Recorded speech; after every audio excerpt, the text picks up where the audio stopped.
Nakakaloka. Bakit nga ang daming uma-absent pa rin? Wala kasi, alam mo, hindi pa nila nafe-feel talaga yung kanila. Hindi nyo pa talaga nafe-feel yung bakasyon, ha? Hanggang ngayon, nandiyan pa kayo sa inyong mga tahanan, Lunes Kaya pa ang pasok, sasabay sa mga estudyante. Eh, yung mga Nakakaloka. estudyante, Mare, di ba, Lunes normally pa. is 6, mga ganon. Mga ganyan. Pero syempre ngayon parang 8, kasi Oo. 8 Monday eh. Ay, diba? Yung 6 bongga. kasi Sabado. Diba? Na nakakaloka. Eh, masaya mga misis kasi hindi ka agad nila Ano? mabibigyan ng baon. Nang walang allowance Oo. muna, pansamantala. Anyways, sa lahat pa rin po naman nakatutok at syempre sa lahat pa rin po na nang nanonood sa aming Facebook Live. Ako po si Kapitana Sisa. At ako naman yung Tita Cora. At ito na ang Baklitas! Woo! Woo! Woo! Ay! Sakto, tatlo yun. Diba? January 3, we still have like 15 days or 16 days to go. Oo. 2 years na po ang Baklitas. Correct. Maraming salamat po sa lahat po ng mga umantabay na nakisama sa amin at syempre sa mga bago naming mga kamaritesan na welcome po sa isang umaatagabang chikahan na dala-dala ng dalawang bakla. Correct. O, Mare, alam mo diba? ba kahapon, nag-chat tong si Tita Alice. Oh. Sa anniversary daw natin ng Baklitas, Oh. magpapadala daw siya ng pagkain. Oy, From Lola Nena. Naku, ano ko, Tita Alice, wag Oo. naman lechon. Hindi daw available ang lechon sa Lola Nena. Tita Alice, wag naman lechon. O, Wala diba? pong magpapadala ng Uy, lechon. baka naman din, no? Oo. Senator Win Gatchalian. Oo nga. Diba? Ng Gatchalian lechon. Lesbian ka manalo. Oo. Anniversary ng Baklitas, Oo. 2 years, Diba? Na nakakaloka. Hindi, bakit hindi natin, diba, Chair Lala? Oh. Pwede. Diba? Mahiritan nga. Chairman Lala Soto, Happy New Year. Kinumpleto! Oh, diba? Tutar, wala naman po kayong regalo sa amin ng Pasko. Huwag ka manumba! Baka naman po sa anniversary ng Baklitas, may palechon, Oo. diba? Basta pa mo na Yung pala, alang ano. yung pala dumagsa yung dami ng lechon, no? Alis may iuwi kami ni Tita Corang tig-isa. Oo. Di na namin bubuksan. Maibenta. Madadamot. Maibenta. Nadamot. Hina-high blood na kayong dalawang Oo. bakla. Madamot pa sa lechon. But anyways, diba? Oo. Naku, itong chichika ko, Mari, mukhang Ano? hindi magdadamot at hindi pinagdamutan. Ano ba yan, Mare? Sino ba yan? Dahil mukhang namumutik-tik ang karera ngayon ni Catherine Bernardo buhat ng mawala sa anino ni Daniel Padilla. Ay, paano mo nasabi, Mare? Di ba na nakakaloka dahil siya nga naman ang ginawad na number 1. Number 1 na ano? A-list artist ng ABS-CBN, Mari. Ay, talaga? Diba? Isa siya sa top talaga at nilampaso niya ang kanyang so-called karibal. Na si Andrea Brillantes. So, ibig sabihin, Mare, hindi na si Meme yung top? Hindi, pangalawa na lang si Meme. Ay! Diba? Kasi nga naman, dahil nga sa kanyang karera, diba, buhat ng kanyang dineklara ng kanyang breakup with Daniel. Diba, umarangkada yung followers niya sa kanyang Instagram, and which is siya din ang may pinakamataas na followers on Instagram dito sa Philippines na artista. Kasi parang nasa 20 million yata siya. Oo, Mare, umangat yung kanyang followers. Mare, tinalo niya yung talagang ibang mga influencer na may mga followers na talagang, alam mo yun, na sobra kung mag-effort, pero siya walang ka-effort. Mare, ito kayo nangyaring ganito na pag-angat ng karera ni Catherine ay indication lamang na may mga mangilan-ngilan tayo or marami tayong mga kababayan na ayaw talaga dun sa tambalan nila ni Daniel. Well, sabi naman ng ilan, Mare, siguro 'di ba? Sabi nga ng ibang mga netizen buhat ng buhat ng siya ay alam mo 'yon, nagdeklara na siya ay single na. True. Left and right. Oo. Yung kanya mga projects na siguro kaya lang hindi makapasok dati dahil syempre in a relationship siya na syempre siya lang siguro ang gustong kunin, kaya lang syempre kung karelasyon niya yung isa, may mga ganong moments siguro, Mare. Correct. Pero hindi natin kinukumpirma. Oo. Pero syempre, di ba may mga moments sa gano'n na, ay, ikaw lang kasi yung gusto namin. Di ba? Kaya lang, di ba, syempre, dahil syempre, concerned siya dun sa kanyang jowa. Correct. Di ba, na, ay, kailangan dalawa kami. Eh, di ba nga kumakalat yung video na insecurity ni Daniel Padilla? Oo. Yung nababanggit yung pangalan ni Alden, tapos nagme-make face siya ng parang hindi kaaya-aya. Di ba? Yung mga ganong aspeto. Pero syempre, di ba, na Yun nga sabi ng ilan, diba? Sabi nga nila, pag may mga nagtatapos sa relasyon, sigurado may magbubumang karir. Diba? At saka Katulad Mare, na. alam mo, sa kulturang Pilipino na kapag ang babae naaapi, lalo na kapag naluloko ng asawa, Oo. Mare, mas umaangat, mas gumaganda. Oo. Lalayo pa ba tayo, Mare, di ba, mula nung hindi naman naloko, pero yan. nung, The views and opinion of Tita Cor. hindi naman siya naloko. So, yung sabihin niloko? Pero nag-ghost. Oh?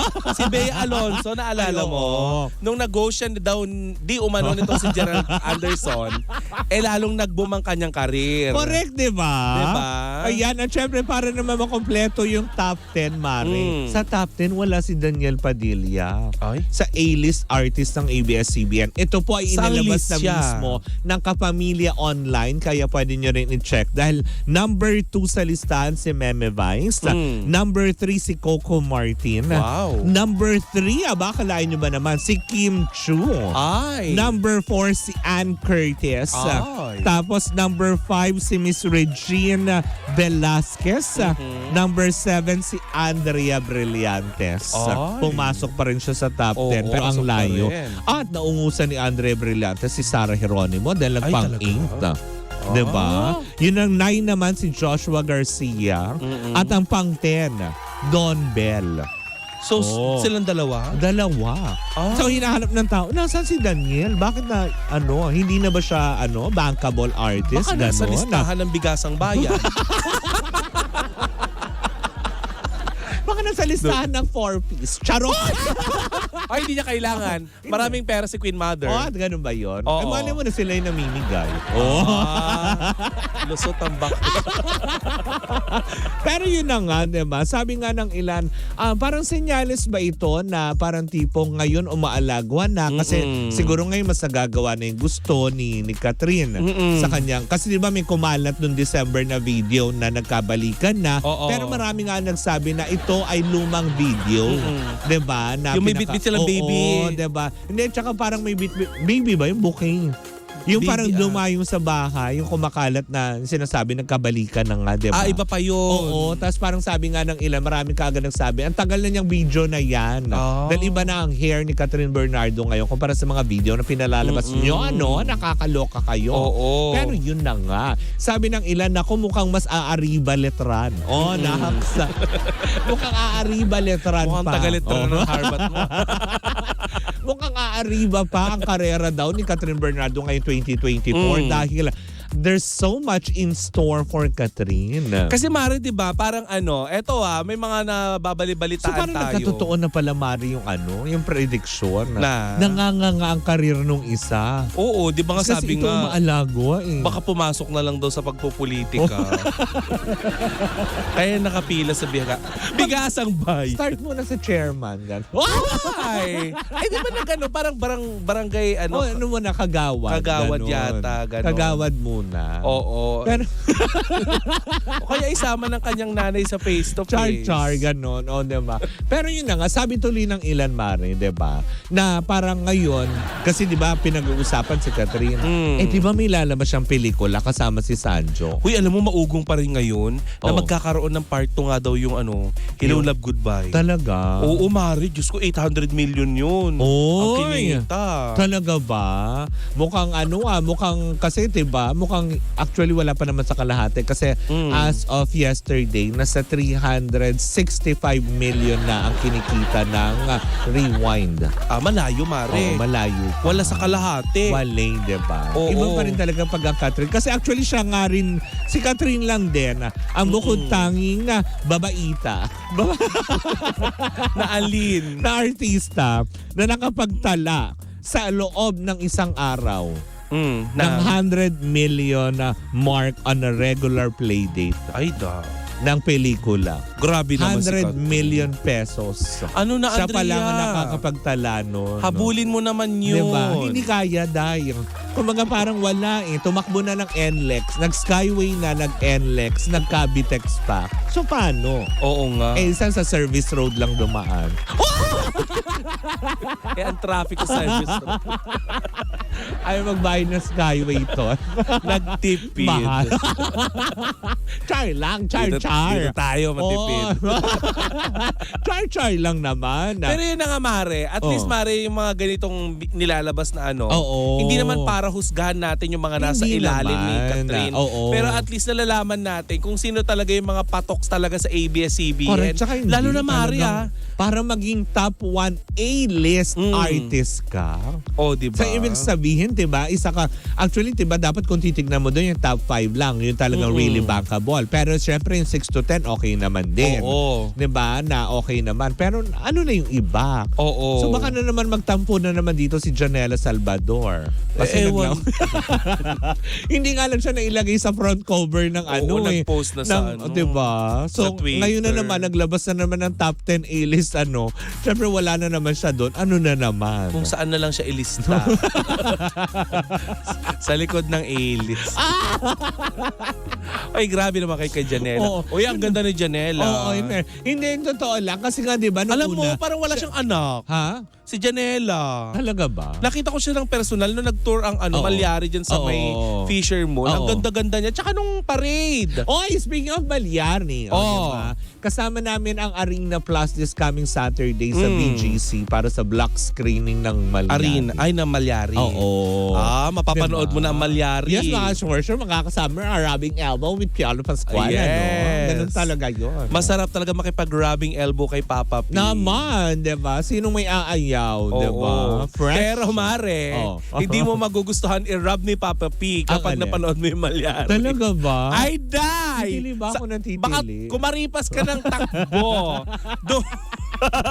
Makikilala mo na sa wakas si Didi. Ay! Ang apelyido niya ay Laan. Didi Laan. Parang na-excite ako. Oo. diba? At pag napanood mo na yan, matatawag mo na ang sarili mong kasisiw. Diba? Kaya nga naman, batiin naman natin syempre, of course, sa mga taga-Arena Plus. Lalong-lalo na si Sir Chan. Hi, Sir Chan! Hello po.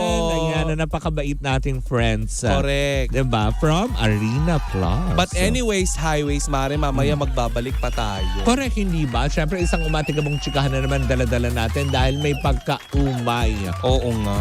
sa Super Ferry. Hindi na... Hindi na siya tumatumbling pataas sa Hindi angkor. na.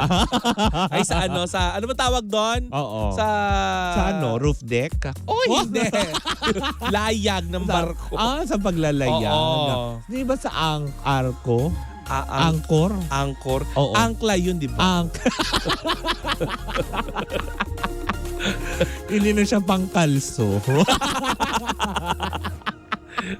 Ay, kung sino man siya, sama-sama natin makatutukan niya sa pagbabalik ng Baklitas! Woo! Woo! Woo! Ay, diba? Muli po ako sa Kapitana Sisa. At ako naman yung Tita Cora. At kayo patuloy pa rin pong nakatutok at nakikinig sa number 106.7 Energy FM. Panggawag mong sabihing radyo. Sabihin mo!